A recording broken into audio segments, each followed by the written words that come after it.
This video is section 2, so this will be for week 5, day 3, and we are going to learn how to draw a line of best fit. Sometimes it's called a trend line, and then we're going to use that line of best fit to make predictions.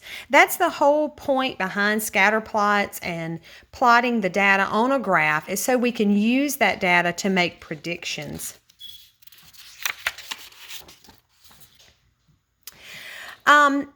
This is, like I said earlier, this is not in the previous video, these are not linear relationships. The rate of change is not constant. These dots are scattered, but sometimes it's helpful to draw a line that shows the trend of the data. Now, this line is called the line of best fit, or sometimes it's called a trend line. And there is a little bit of guesswork when you are drawing these lines of best fit. So what we're trying to do is we're trying to draw the line so that it is in the middle of our data. We want about the same amount of points above the line and below the line. Sometimes it's impossible to get the exact same amount of dots above the line and below the line, but we try to get as close as possible. If we have an outlier in the data, like you see right here, then we don't include that data in our trend. We just kind of ignore it and act like it's not there, and we draw our trend line with the rest of the data.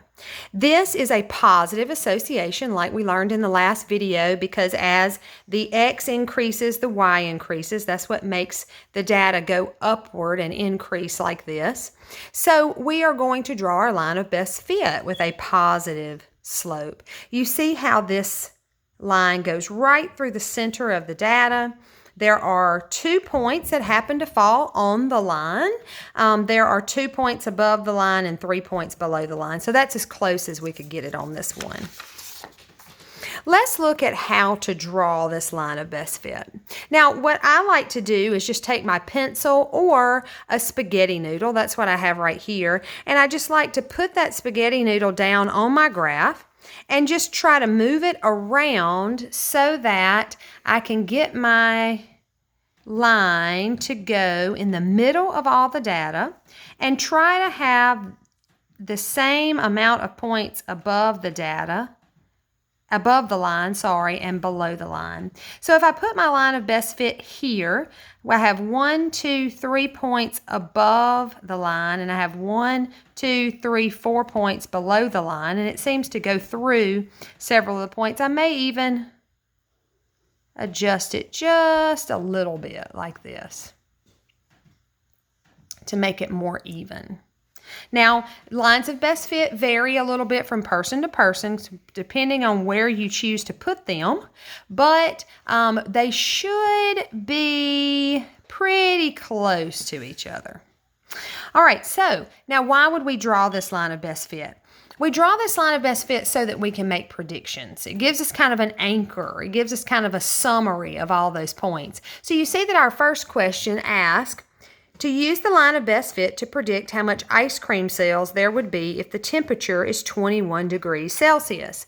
So we go up here and we find the temperature. We find 21 degrees Celsius, which is right about here. And we can predict how many ice cream sales are going to be at 21 degrees Celsius if we go up, up, up until we go to the line.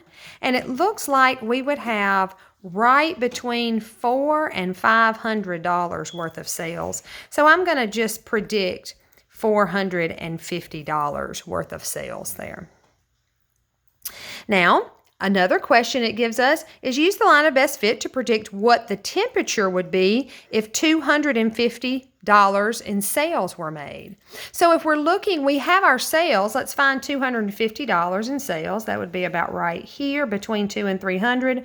Follow it over to our line of best fit, and it looks like we would have about 14 degrees Celsius here. Maybe a little bit more. Let's say 14.5 degrees Celsius would give us $250 of sales.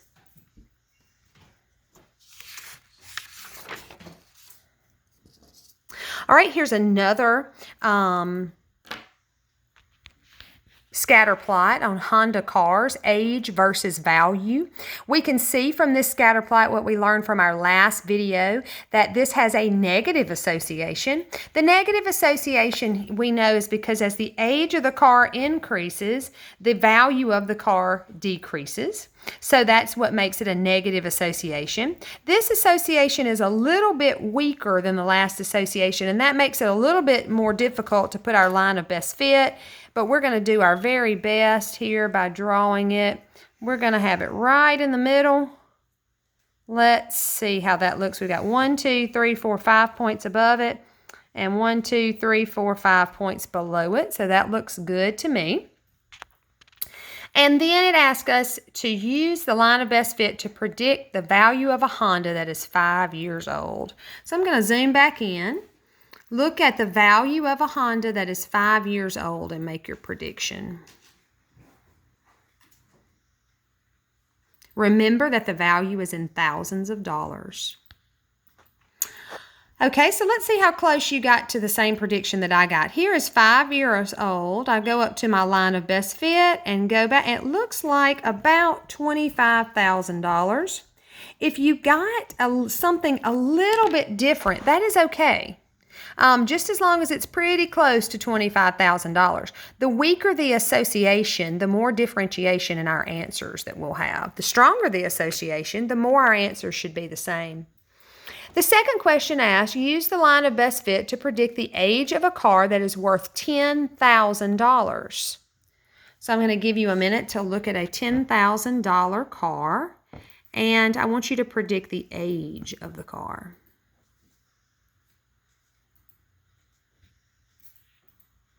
All right, so let's see how close our answers are going to be. Here's our $10,000 car. If I follow it over to my line of best fit, I'm going to get almost $15,000. I'm going to go ahead and predict that to be 14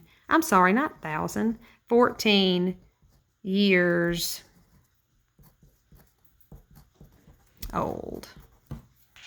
So there you go, 14 years old would be the age of a car that is worth $5,000. All right.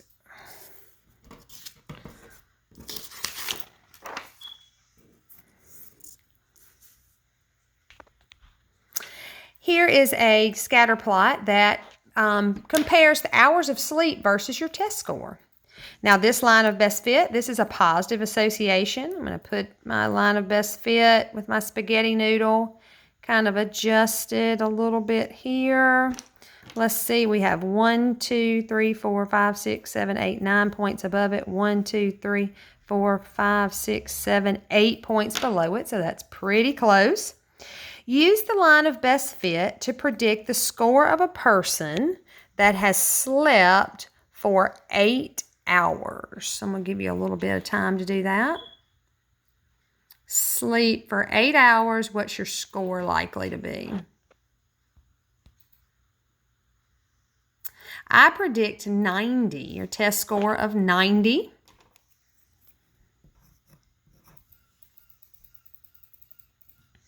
And the second question is use the line of best fit to predict the hours slept for someone who scored a 75. So let's go back up here. Someone that scored a 75, how many hours do you predict that they slept? I'm going to say about 4 hours. See if you agree with that on me. 75, followed over to the line of best fit, and it's almost right there on the 4 hours of sleep. Now, if your answers are a little bit different than mine, that's okay. Just make sure they're not very far off. And that's the end of part 2, drawing the line of best fit. You can now do your assignment for week 5, day 3, Wednesday.